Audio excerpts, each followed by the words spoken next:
The sun had burned the land bare long before she came.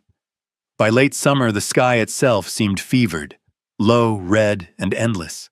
Every breath of wind dragged the taste of salt and sand across the prairie, until even the bones of the earth split open in thirst.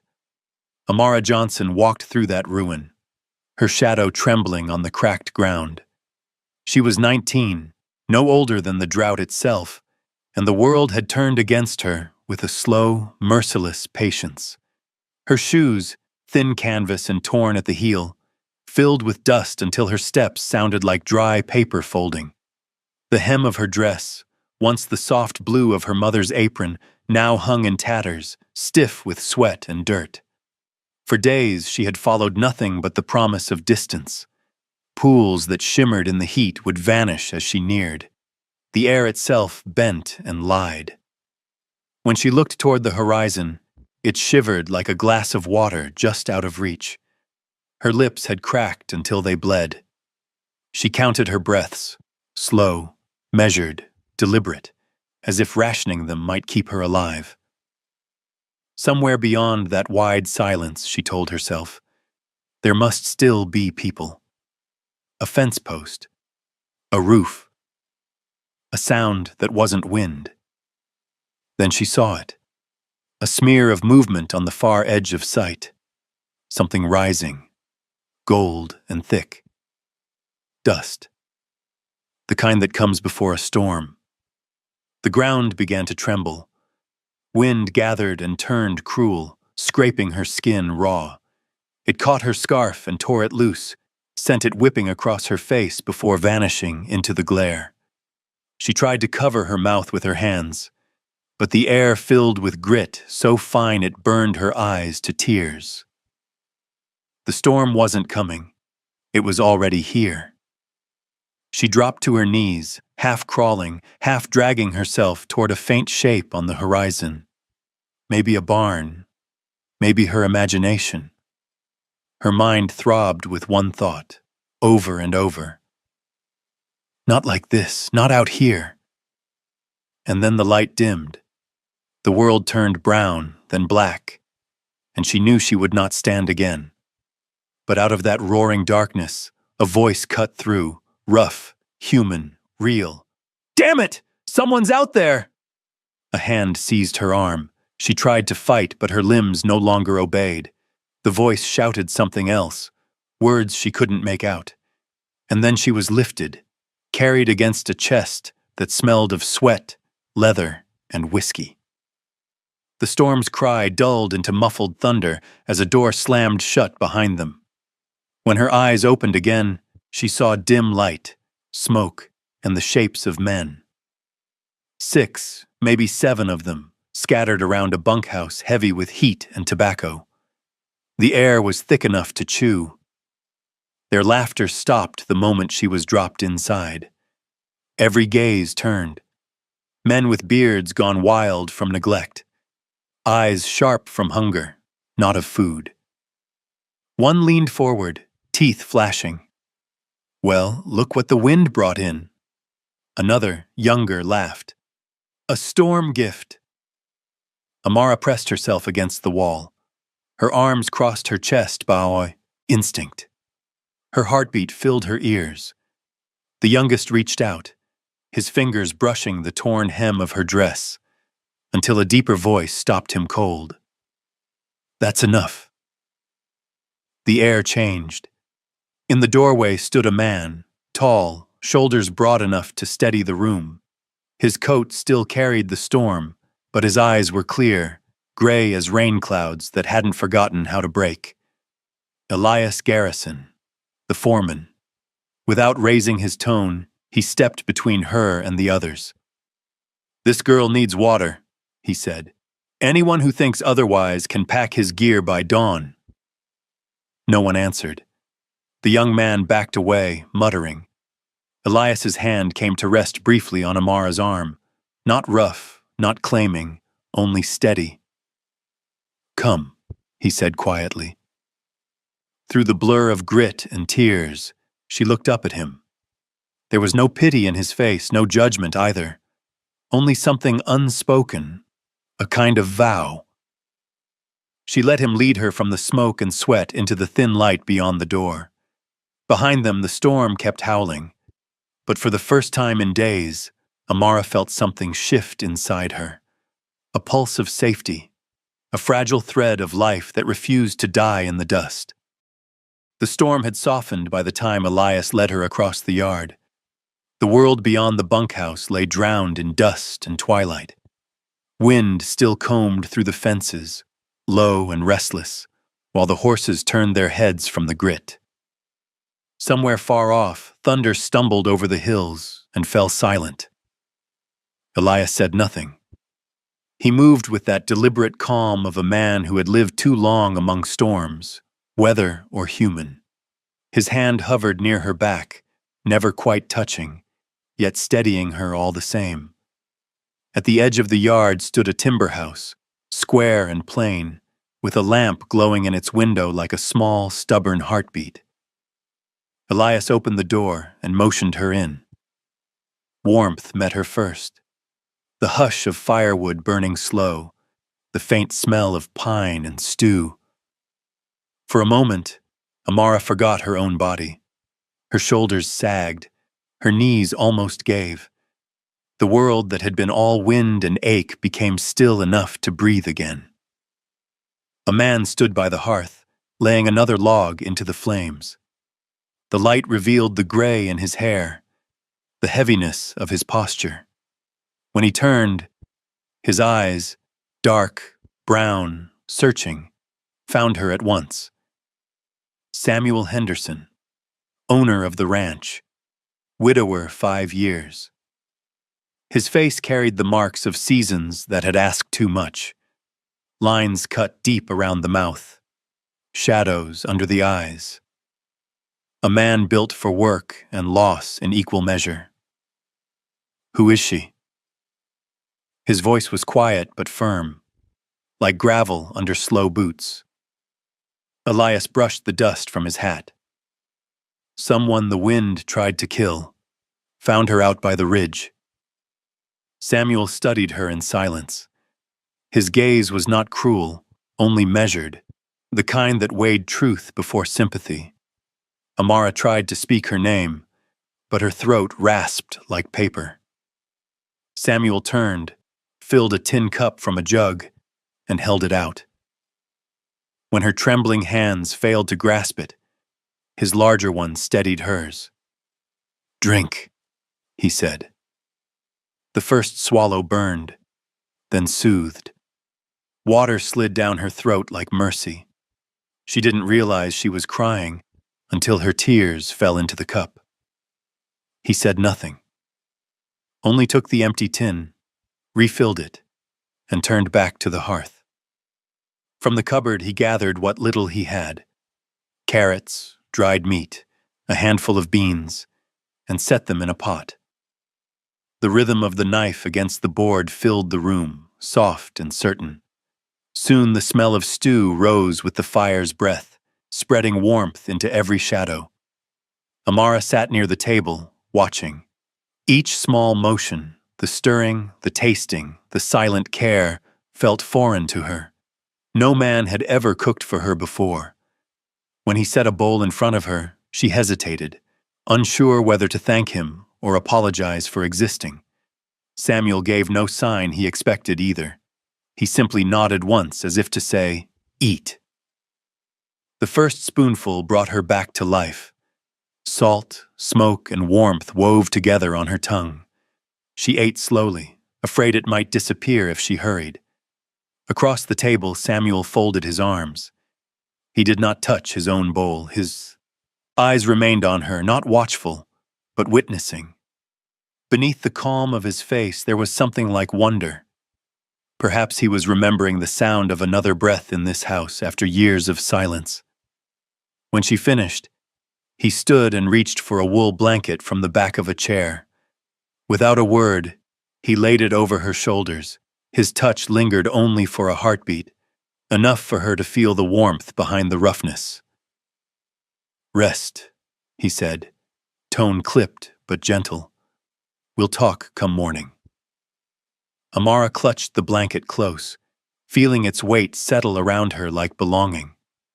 The fire's glow blurred her vision, but she stayed awake long enough to see Samuel turn away, his shoulders outlined by light, his face unreadable yet softened by thought. Outside, the storm moved on, dragging its tail of dust into the dark. Inside, the small room breathed again. For the first time in many days, Amara did not feel like a ghost wandering the drought. She was flesh. She was seen. And somewhere in that tired man's eyes, she thought she caught the faintest reflection of her own salvation. Morning crept into the house the way mercy sometimes does, softly, almost unsure it was welcome. Light filtered through the cracks of the wooden shutters, laying thin gold stripes across the kitchen floor, across the cold pot still sitting near the fire. The storm had passed, leaving behind silence and the faint scent of wet earth. Amara stirred awake on the bench by the hearth.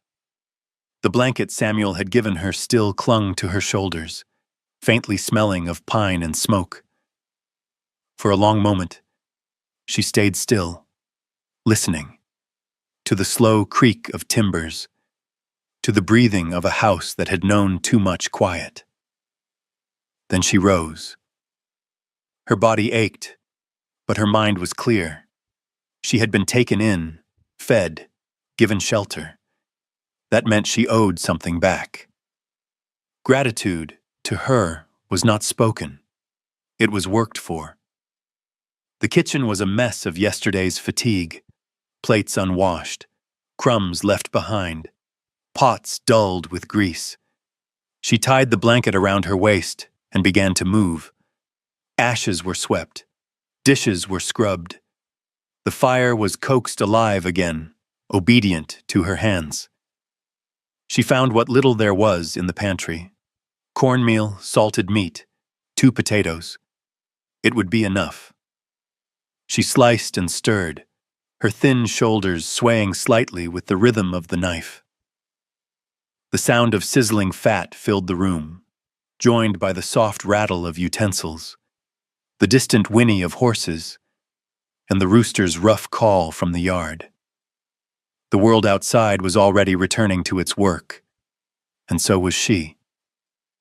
When Samuel stepped into the doorway, he stopped short. There, in the soft glow of morning, stood the young woman he had pulled from the storm, hair brushed smooth, sleeves rolled, her dark hands steady over the stove. For the first time in years, the house smelled of breakfast. Amara turned quickly when she heard him. I only thought to repay your kindness, she said, voice low, unsure. Samuel didn't answer. He only nodded once, moving to the table with his usual silence. But his eyes followed her, each motion, each careful gesture, as if trying to understand how someone so small could bring the weight of calm into a house built from loneliness. Outside, voices began to rise, men calling to one another, boots striking dirt. Before long, the bunkhouse door creaked and the first of the ranch hands filed in. Their laughter came rough and familiar, but it faltered the moment they saw her. A woman at the table, a stranger, brown-skinned and unafraid to meet their eyes. Lord, one muttered, rubbing his neck. Thought I was still drunk. The others laughed, too loud, the sound thick with something unkind. Amara kept her gaze down, ladling the stew into bowls, pretending not to hear. But her hand trembled once, a small betrayal that did not go unnoticed. Billy, the youngest, bold from ignorance, grinned. Didn't think the boss so generous, he said, bringing in a maid, and a pretty one at that. The laughter rose again, coarse and stale. Then came the scrape of a chair. Samuel stood. He said nothing at first. His gaze swept the table, cool as a shadow. When he finally spoke, his voice was low, iron wrapped in calm. One more word, Billy, and you'll be packing your gear by sundown. The air broke. No one moved. Billy's smirk collapsed into a stiff swallow, and he dropped his eyes to his bowl. Samuel sat again, as though nothing had happened. Only the fire popped, and Amara's breathing eased. She placed a bowl before him, careful not to meet his eyes. But when she did glance up, just once, what she saw wasn't pity. It was steadiness, a silent promise. For a moment, she wanted to thank him, but words felt too small for what had just been given, a space to stand without fear. The men began to eat, the sound of spoons and low murmurs filling the kitchen again.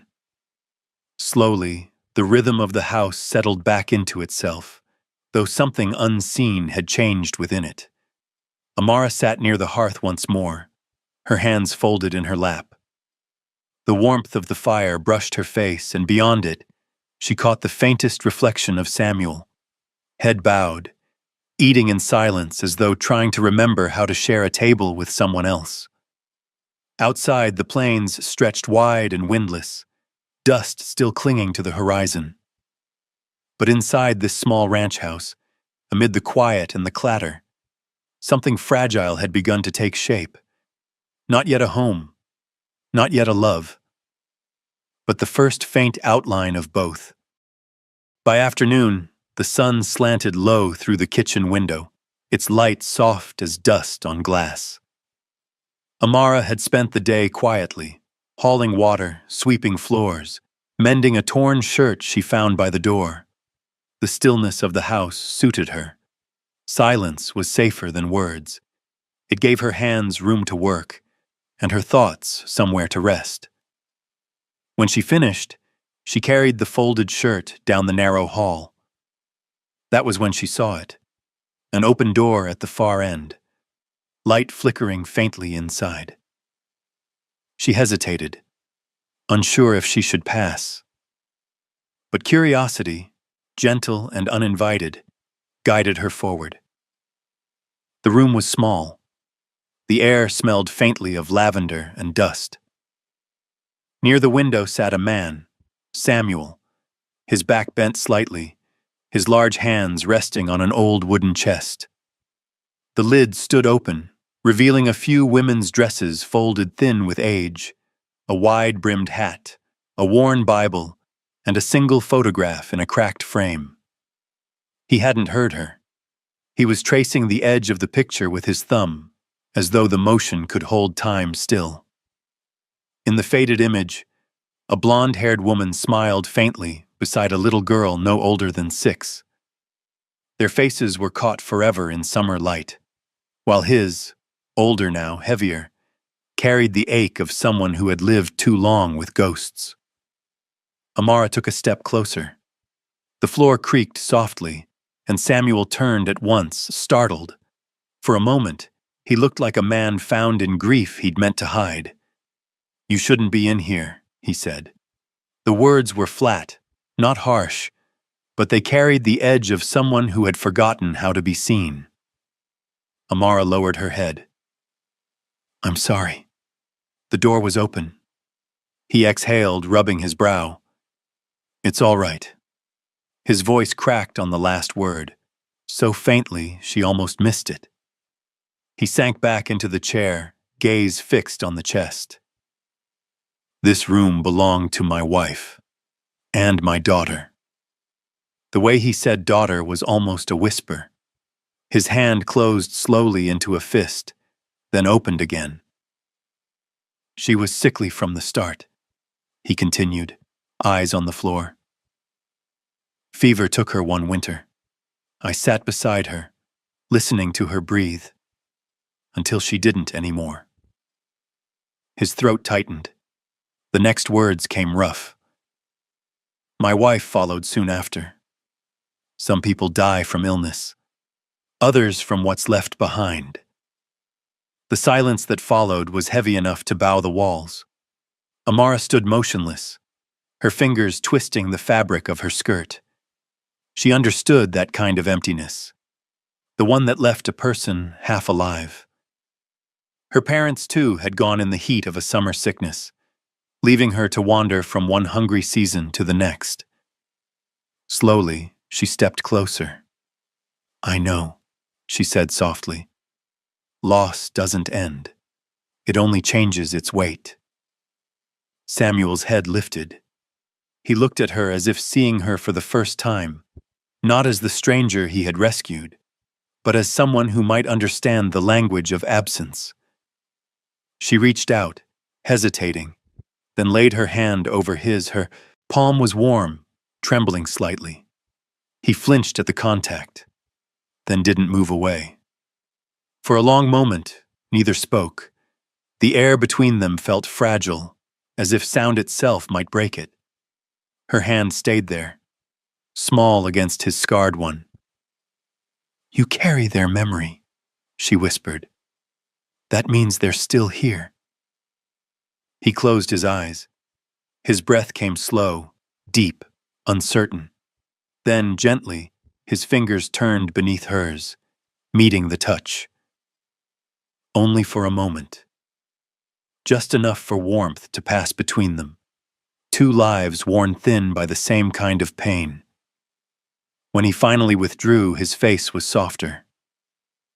"You'd best go," he murmured. "Supper soon." Amara nodded, but before she left, she looked once more at the photo resting in the chest. The woman's smile, the child's small arms.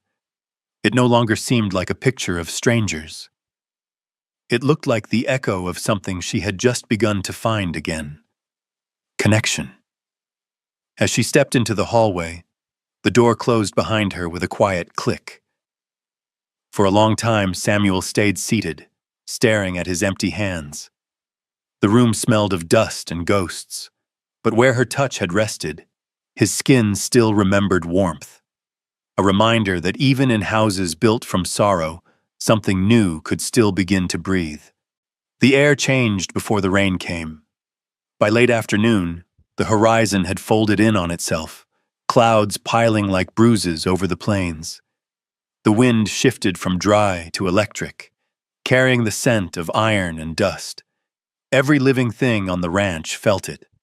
The horses stamping nervously in their stalls, the chickens huddling beneath the porch, even the old dog whining low as if the sky itself had grown teeth. Amara stood by the kitchen window, watching the storm gather. The glass trembled against each gust, the light outside turning the color of tarnished silver. She had never seen a sky so alive and so cruel at once. Samuel had gone out early to secure the herd, refusing to let Elias ride in his place. "They know my voice," he had said, pulling on his coat. His figure had vanished into the gray, swallowed by wind and rain. Since then, the house had been too quiet, too large, the ticking clock loud enough to feel like company. By evening, thunder cracked so close it rattled the plates on the shelf. The oil lamp flickered. The fire guttered low. Amara wrapped herself in a blanket and sat near the hearth, listening to the storm hurl itself against the walls. She tried to pray, but the words tangled somewhere behind her ribs. Then came the knock, at first soft, like branches brushing the door, then louder, then pounding. She froze. "Samuel?" she called, rising. The wind answered. Another knock, sharp, insistent, and then a voice, slurred, heavy with liquor. "Open up, girl. I know you're in there." Her breath stopped cold. Billy. Amara backed away from the door, her hands clutching the edge of the blanket. The sound of rain on the roof seemed to close in, sealing her off from the world. "Just a bit of company," he crooned. "Old Henderson's not here to mind." The latch shuddered under his fist. Amara glanced toward the table. A knife lay there, still wet from the potatoes she'd peeled. She reached for it with trembling fingers. The next blow cracked the wood. The hinges screamed. And then he was inside. He staggered across the threshold, drenched and reeking of whiskey, his grin twisted under the lamplight. Now, don't make it harder. Amara stepped back until her spine met the counter. The knife wavered in her hand. Her voice wouldn't rise past a whisper. Billy's boots scraped the floorboards, closing the distance. His shadow fell over hers, wide and swaying. "You're a pretty thing," he muttered. "Too fine to be serving stew for the likes of us." His hand reached out. "Stop!" The voice cut through the storm like a rifle crack. Billy froze. Amara turned, and there he was. Samuel stood in the doorway, soaked to the bone, rain dripping from his hat brim. His rifle hung in one hand, his eyes burning dark and steady. For a moment, the only sound was the rain roaring behind him. "Get out," he said. Billy stammered. I was just out." The word struck like a hammer. Samuel raised the rifle, not to fire, but to make truth visible. The barrel gleamed under the lamplight, unwavering. Billy's breath hitched. He backed toward the door, muttering curses lost beneath thunder. When he finally stumbled outside, Samuel followed just long enough to bolt the door behind him. The knife slipped from Amara's fingers, clattering against the floor. Her body shook as if the storm had moved inside her. Samuel turned. He leaned the rifle against the wall and stepped closer. His boots left dark prints on the wood. His hand, rough and cold from rain, came to rest on her shoulder. "You're safe now," he said. His voice was low, certain. Amara lifted her face. Tears blurred the man before her. The lines, the wear, the fierce stillness. But she saw what mattered. The promise in his eyes. A vow made without ceremony, only truth. She nodded, unable to speak. When he drew her gently into his arms, she let the blanket fall. The scent of rain and sweat and smoke filled her lungs, and something inside her steadied at last. Outside, the wind howled on, but inside, the storm had met its match. That night, in the shelter of his silence and strength, Amara learned the shape of safety. Not in walls, not in locks, but in a single touch that said, "You will not face this alone." The storm passed before dawn, leaving the world hushed and wet. Rain still clung to the eaves, dripping slow, steady, like a heartbeat settling after panic. The ranch stood scarred but unbroken. The fences bowed yet standing. The air washed clean of dust for the first time in months. Inside the house, the hearth still held a faint glow. Amara sat by it, her knees drawn close beneath the wool blanket. The tremor in her hands had not yet faded, though the danger was gone. She could still feel Samuel's hand from the night before, the weight of it on her shoulder, firm, real, anchoring her to the moment when she had nearly been undone. Samuel had gone back out after chasing Billy off, inspecting the damage to the barn through what remained of the rain. When he returned, gray light was already breaking across the plains. His coat hung heavy with water, his boots dragging mud. Without a word, he crossed to the fire, unhooked the rifle, and leaned it aside. For a time, neither spoke. The only sound was the quiet ticking of water dropping from his coat onto the floorboards. Then he went to the cupboard and drew out something wrapped in old linen, a folded cotton dress, its color faded to the soft brown of earth after rain. His voice came low, almost uncertain. "This was my wife's," he said. "It's been here too long without a life in it. Maybe it'll fit you." Amara's throat tightened. She took the dress carefully, her fingers brushing his. For an instant, warmth passed between them. Small, unplanned, but enough to fill the silence. She went to the small room to change. In the mirror's dim light, the fabric fell around her frame, loose but right. It carried the faint smell of cedar, of a woman's life long ended. Yet somehow, when she looked at herself, she didn't feel like an intruder. She felt like someone remembered. When she stepped back into the room, Samuel had seated himself near the fire. He looked up, and for a moment the air between them shifted. He did not speak. His gaze held her, quiet and unflinching, as if afraid to move lest the vision vanish. She stood by the table, uncertain of where to place her hands. "I hope it isn't wrong that I wear it," she said softly. He shook his head once. "It's not wrong." Amara sat across from him. The fire threw soft shadows over the floor, painting their faces in amber and gold. He poured tea into 2 tin cups and slid one toward her. Their fingers brushed again. Accident, or perhaps not. Neither withdrew. The touch lingered. Warmth traveled through her skin, into her chest, where something small and fragile began to open. She lifted her gaze. Samuel met it. For a long time, neither looked away. There were no words for what passed between them. No grand confession. No sudden spark.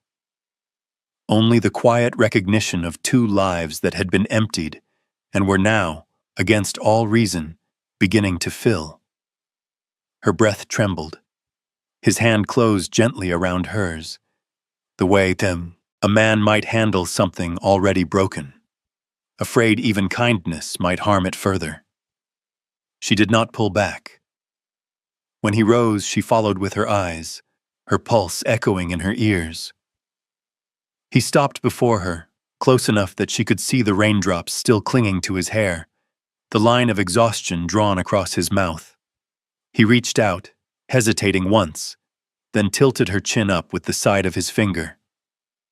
The gesture was small, reverent. The first kiss was barely that, a question rather than an answer. But it deepened, slow, certain, carrying all that had been lost and all that still might be found. No hunger, no haste. Just 2 people learning that touch could mean solace instead of harm. Later, when the fire burned low, Amara lay against him, her ear resting over the rhythm of his heart. His arm curled around her, protective even in sleep. She listened to that sound until her own breathing matched it. Outside, the plains steamed beneath a newborn sun, the storm's wreckage glinting like silver scars. Inside, something new had taken root, not wild, not sudden, but steady. The beginning of love that would not ask to be named, only lived. Dawn returned as if the world had been forgiven overnight. The storm's ruin shimmered beneath the first light, puddles gleaming like mirrors in the ruts of the yard, wet earth breathing steam, the air carrying that clean, impossible scent that follows after fear. Amara rose before the rooster called. The bed where she had slept was still warm, the blanket heavy with Samuel's scent, wood smoke, rain, and something quieter she could not name. She folded it carefully, then washed her face in the basin, the water so cold it burned her awake. In the kitchen, she moved with quiet purpose. The hearth still held embers. She coaxed them back to life, feeding them with dry kindling until the small flame caught and grew. She found cornmeal, flour, and a handful of salted pork. Soon the room filled with the smell of frying fat and rising bread, and for the first time since she had arrived, she hummed, a tune her mother once sang on good mornings before the sickness came. The door creaked open behind her. Samuel stood there, boots muddy, hat in hand, as though uncertain he should enter. The light caught him in a way that softened the years in his face. He watched her for a long moment, saying nothing. Perhaps he too was remembering how mornings once felt before grief became habit. She turned, smiling softly. "Breakfast's almost ready." He nodded and stepped inside. His hands brushed the door frame, his gaze flicking from her to the fire to the table already set. He looked like a man trying to memorize the sight. The bell outside rang, the signal for the men. Within minutes, boots struck the porch, voices rose, laughter rolled in like a familiar tide. The ranch hands entered with the smell of sweat and dust, loud until they saw her. A hush fell. There she was, standing at the stove in a plain cotton dress, hair tied back neatly, ladle in hand. The light struck her face and the steam curled around her shoulders like a veil. Jake, the oldest of the crew, cleared his throat. "By heaven," he said, "smells like home again." The men laughed, but it was a quieter kind of laughter this time, almost grateful. Amara set plates before them, her movements careful but steady. The men ate, their talk turning to the work ahead, the fences, the herd. Billy sat at the far end, silent, his head low. When his eyes dared lift toward her, they met Samuel's first. The message there was enough. Billy looked back down and did not speak again. The kitchen filled with warmth, coffee, bread, the murmur of men who had forgotten for a moment how hard the world could be. Samuel sat at the head of the table, his cup cradled in his hands, his gaze never straying far from her. He saw what had changed.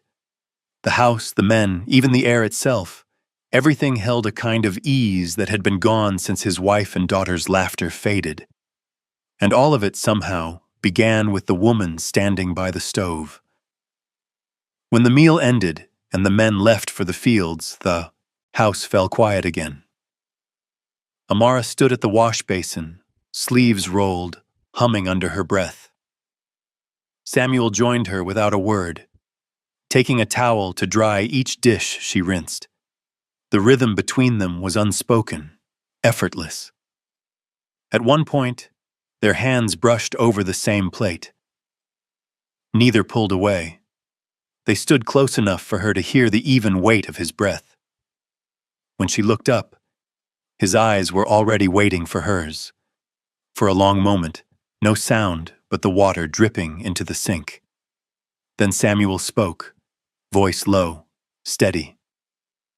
"You've brought life back to this house." Amara smiled faintly, her gaze dropping to the dish in her hand. "It was already here," she said, just waiting for someone to notice. Outside, sunlight spilled across the grass, turning the wet fields into sheets of gold. From the barns came the calls of men and the thrum of new work beginning. The world had found its rhythm again. Inside, two hearts kept their own, quiet, steady, patient. Neither spoke of what had changed between them. They didn't need to. The truth lived already in the silence, the kind that hums when a home has finally begun to breathe again. The afternoon settled warm and bright across the plains, a strange gentleness after so many hard seasons. The earth still smelled of rain, sweet and raw, the puddles in the yard glinting like bits of glass left behind by the storm. From the kitchen window, Amara could see men mending fences, the rhythm of hammers and laughter steady against the wind. Inside, the house felt alive in quiet ways, a kettle humming, curtains lifting in the soft breeze, the creak of boards beneath her bare feet. She moved between sink and table, rinsing dishes from noon, her mind loose and unguarded for once. Then she heard it. Voices. Low at first, drifting from the porch. The sound of matches striking, boots scraping wood, the kind of laughter that carried something sharp beneath it. "Tell me," one said, the older voice dry and amused, "you really think she plans to stay?" Another laugh followed, younger, meaner. "Stay? She's climbing, that's what. From dirt to the main house in a week. Anyone can see how she looks at him."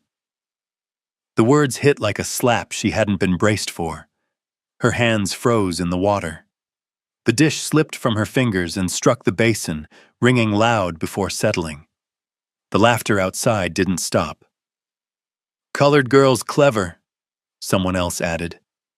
"Always are, when there's something to gain." They laughed again. The sound was light, careless, but it carried all the weight of years she'd spent running from such voices. Amara turned away from the window, her chest tightening until her breath came shallow. The kitchen blurred.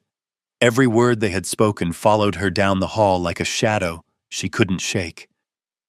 She pushed open the back door and stepped into the yard. The air was clean, but it burned her lungs.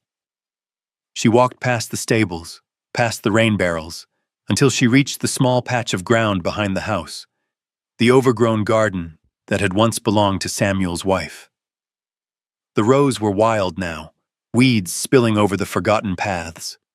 Yet beneath the tangle she could still see the shape of what had been. The border stones, the faint line where flowers had once stood. She sank down onto the step, buried her face in her hands, and let the tears come. She had been here before, in 100 different ways. In towns that turned their backs, in rooms where silence was safer than truth. No matter how far she walked, judgment found her. For a moment, she thought of leaving, before the whispers grew into something larger, before Samuel himself was made to pay for her presence. But the thought broke something in her. She had found shelter here, and more than that, she had found warmth. Was she to surrender it because others could not bear to see it? The screen door creaked behind her. She looked up through her tears. Samuel was standing a few paces away, hat in hand, eyes shadowed against the sun. He didn't speak at first. His silence was not uncertainty, but understanding. He had heard. "Amara," he said quietly. She turned away, wiping her cheeks with her sleeve. "I just needed some air," she whispered. He stepped closer, boots sinking into the damp soil. For a moment, he only looked at her, his brow furrowed as though weighing what to say. Then, without ceremony, he sat beside her on the wooden step. "I heard them," he said finally. "Men who fear what they don't understand always talk the loudest." Amara swallowed hard. "They think I'm here for your name, or your roof." His hand found hers, rough and sure. "Then let them think, I know better." She looked at him through wet lashes. "Do you?" Samuel turned to face her fully. His grip tightened. "I know you came here with nothing and gave this place back its life. That's not climbing, Amara. That's courage." Her lips trembled, but she didn't look away.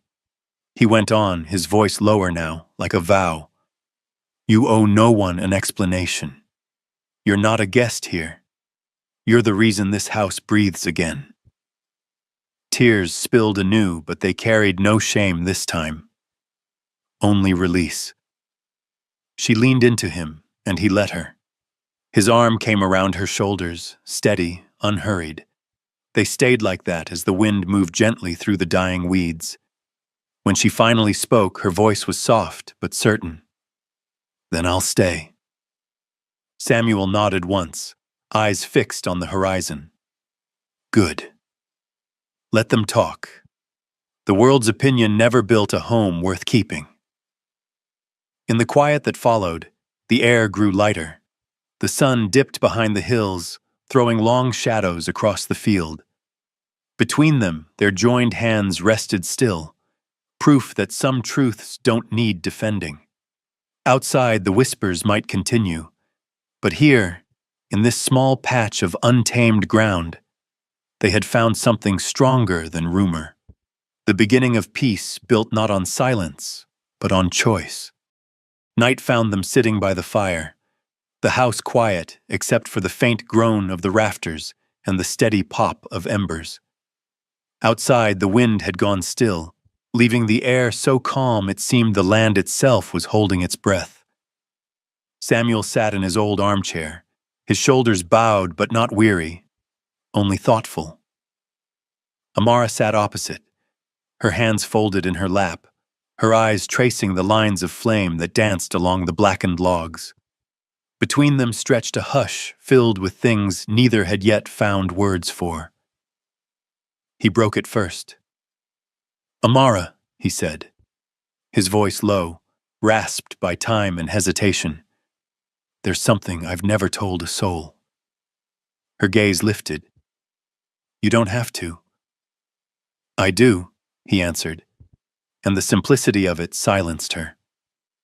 He leaned forward, elbows on his knees, eyes fixed not on her, but on the fire, as if confession could be safer said to light. "My marriage," he began slowly, "was not what people believed it to be." The flames flared softly, throwing shadows across his face. "They said my wife was gentle, patient. She was, in her way. But we were never close. Not truly. We lived beside each other, not with each other.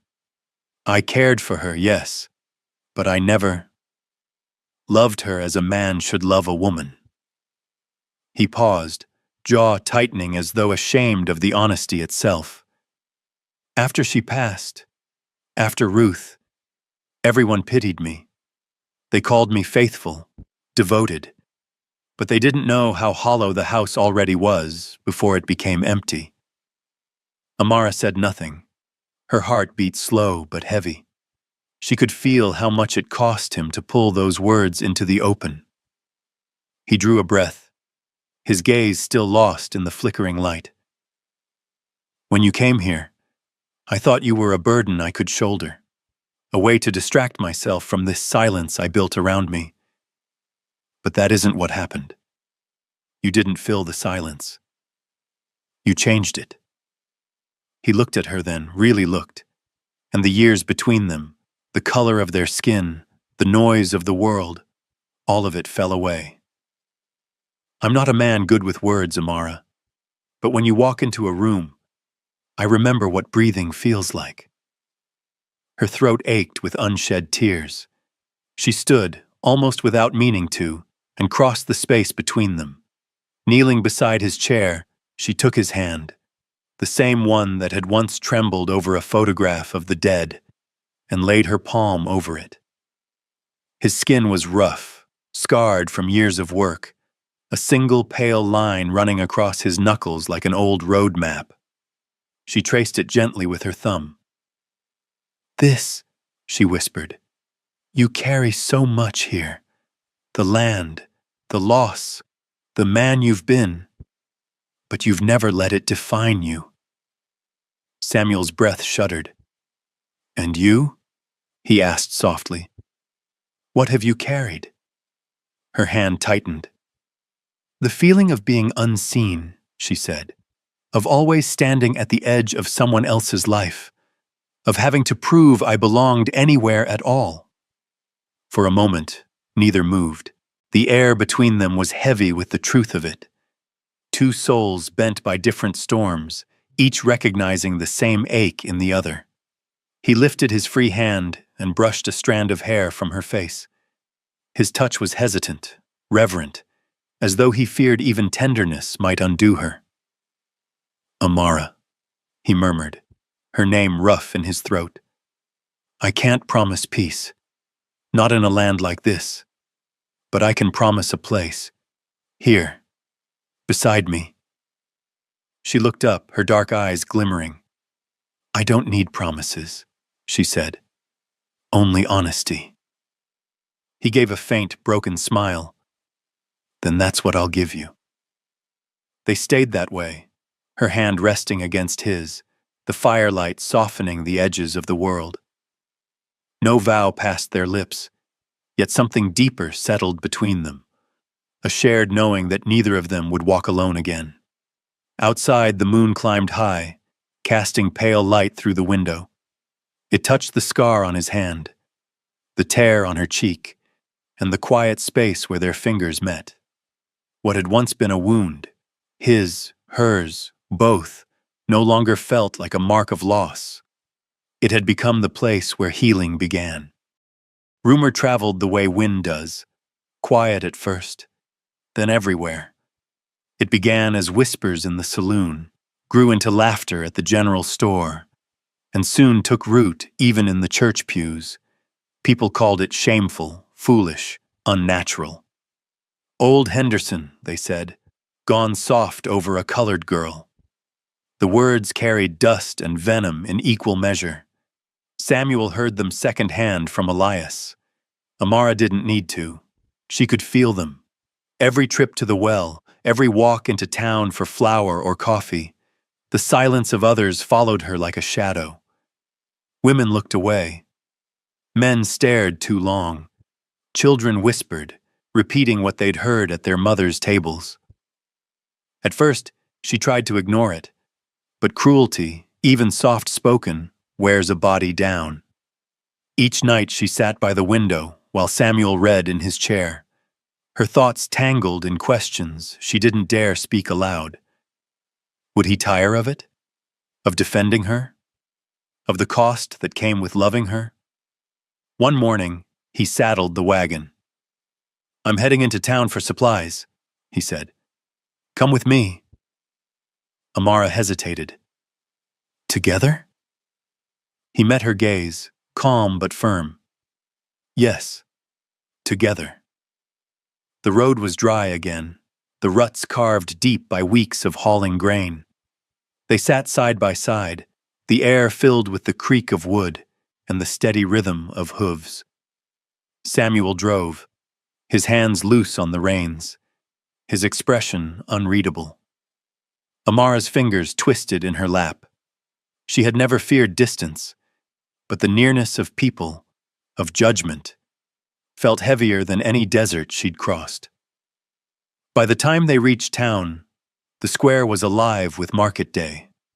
Stalls lined the street, women selling eggs, men loading sacks of corn, a wagon of children chasing one another through the dust.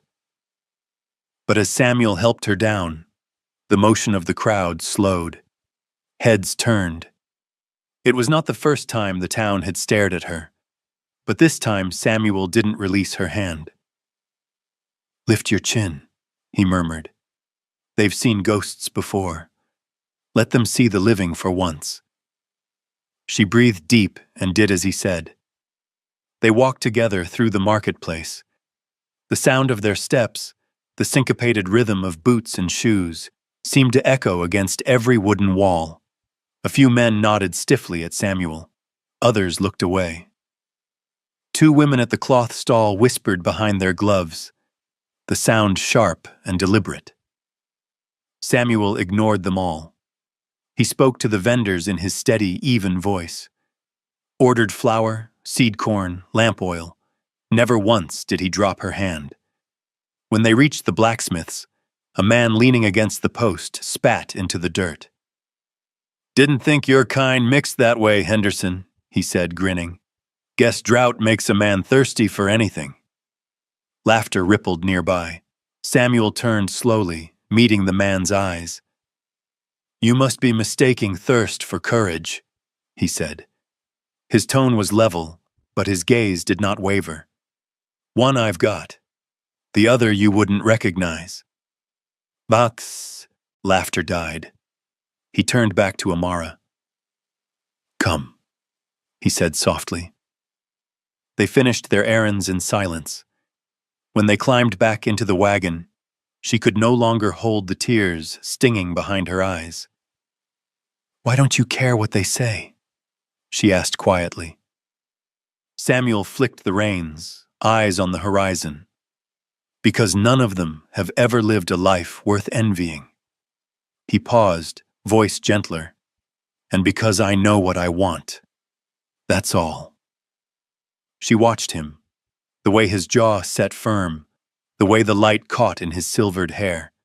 Something inside her shifted, an ache that felt like pride. When they reached the ranch, the men were still in the fields. The yard smelled of dust and grass, the sky blushed with early dusk. Samuel helped her down again, but this time she didn't let go of his hand. Inside the house, she moved to the window, watching the fading horizon. "They'll keep talking," she said. "They will," he replied. "Let them. The land doesn't listen, and neither should we." Amara turned, her eyes glistening in the dim light. "I never thought I'd be worth standing up for." Samuel crossed to her, placed a hand over her heart. "Then let me prove it every day." The room fell silent except for the wind sighing through the cracks. Outside, the town's judgment still lingered somewhere beyond the fields, but here, within these worn wooden walls, their defiance felt like peace. The world could talk itself hoarse. Love had already answered. Evening came soft and golden, the kind that seems to forgive everything the day got wrong. The light slipped through the kitchen window, painting warm stripes across the floorboards and the curve of Amara's arm as she worked. The smell of bread rising filled the air. Yeast and smoke and home. She stood at the table, kneading dough in slow, steady rhythm. Her hands pressed, folded, turned, movements learned from years of survival and small hopes. Flour streaked her forearms, dusted her cheek. The old cotton dress clung faintly to her waist, swaying with each motion.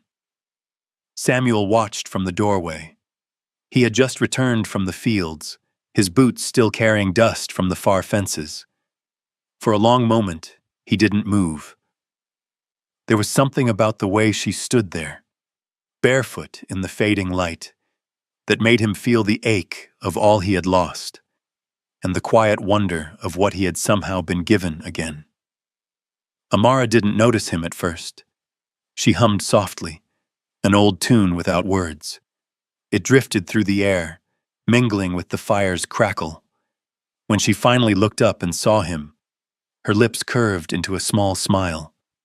"You're back," she said. "Bread will be ready soon." He didn't answer right away. He stepped inside, the door closing behind him with a soft click. His eyes lingered on her, on the small flower prints her fingers had left on the table, on the glow that the fire had laid across her skin. He had known that house in every form, silent, broken, empty. But never like this. Never so alive. He took a slow breath. His voice, when it came, carried a rough edge of decision. "Amara." She stilled, hands buried in the dough. "Yes?" He hesitated, as if the words themselves had waited years to be said. Then he crossed the room and stopped before her. "I have no ring," he began quietly, "and I have no fine speech left in me. All I have are these hands, and the land they've built." He lifted them slightly, rough palms open. "If you'll have me, they'll be yours, for as long as they can hold anything." For a moment, she didn't breathe. The air seemed to pause with her. "Samuel," she whispered, the sound barely more than breath. He went down on one knee, not with grace, but with the awkward gravitas of a man unused to asking. His eyes stayed on hers, clear and earnest in the firelight. "I thought I'd finished with life," he said. "Then you came and the house began to breathe again. I've been alone so long I forgot what warmth felt like. Don't let it fade again." The words fell between them like something living. Amara's throat tightened. She stared at the man before her, the gray in his hair, the scars on his hands, the way his shoulders had carried both loss and hope without complaint. Her heart swelled until she could hardly stand it. She reached out, her flour-covered fingers trembling, and placed her hand in his. White powder clung to his dark skin, softening it, binding them in something both clumsy and holy. Tears blurred her sight. "Yes," she said, voice breaking. "Yes, Samuel. I need nothing but this." He bowed his head, pressing his forehead to the back of her hand. His breath shuddered as if a lifetime's weight had finally lifted. "Thank you," he murmured, "for choosing me." Amara laughed softly through her tears. "You talk as if I had a choice." He looked up at her then, and the small smile that found his mouth was the first she had seen without sorrow in it. He rose, pulling her gently into his arms. She felt his heartbeat through the thin cotton between them. Slow, sure, unafraid. They stayed that way, the kitchen filled with the hum of the fire and the scent of bread baking in the oven. The day folded quietly into night, and nothing in the world felt missing anymore.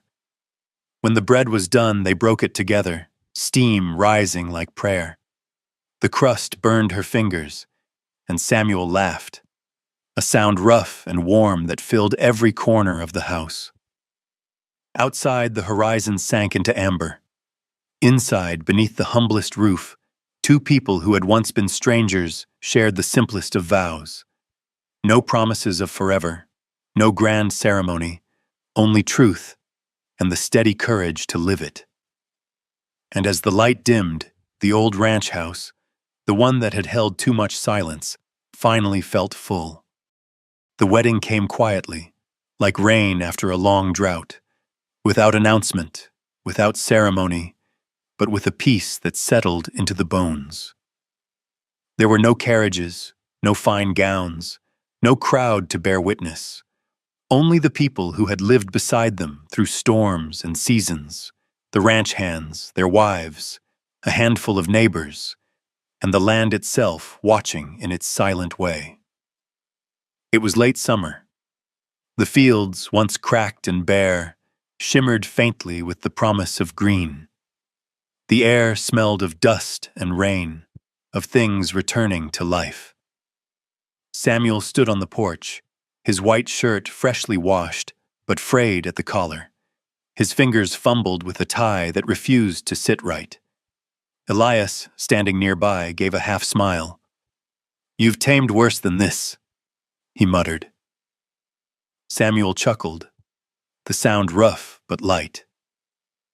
Inside, laughter drifted through the open window.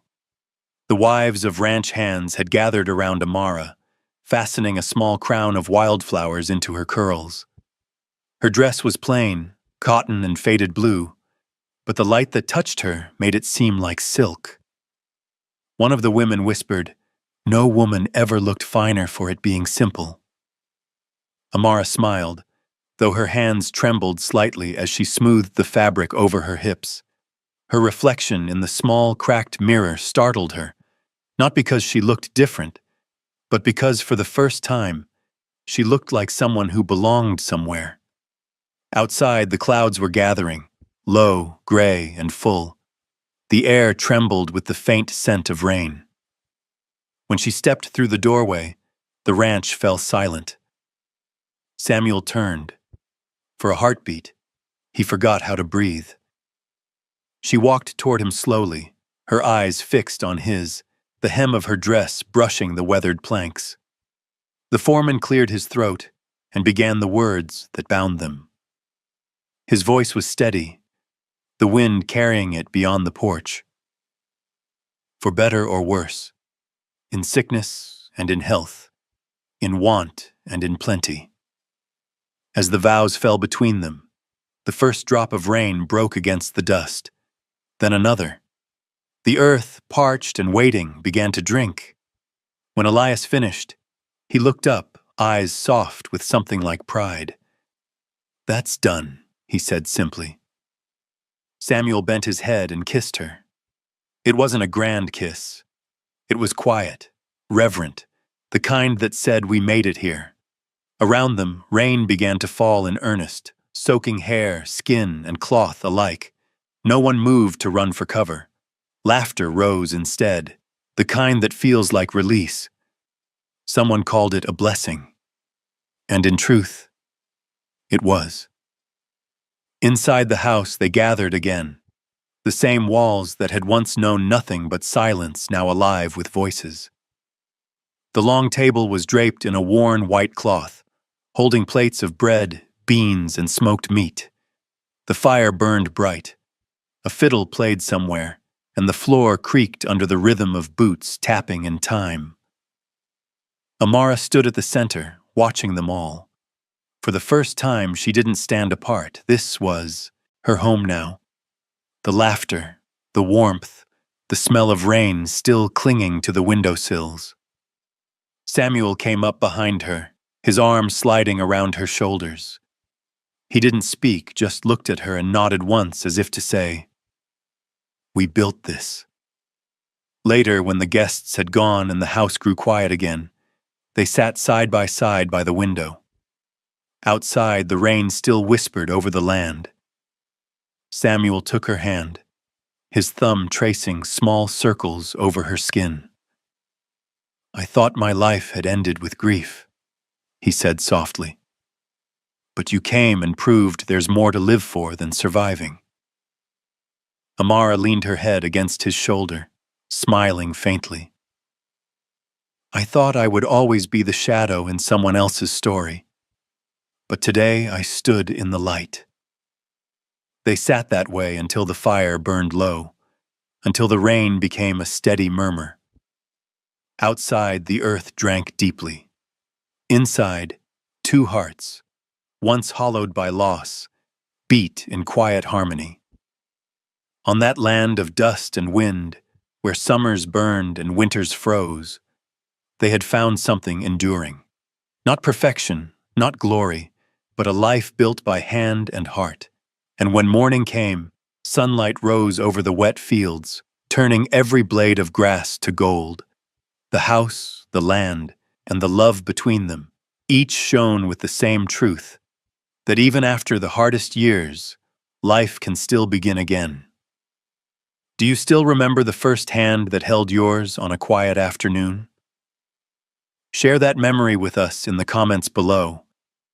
And don't forget to hit like and subscribe so we can keep preserving the most beautiful fragments of love, the kind that still blooms, even on the driest ground.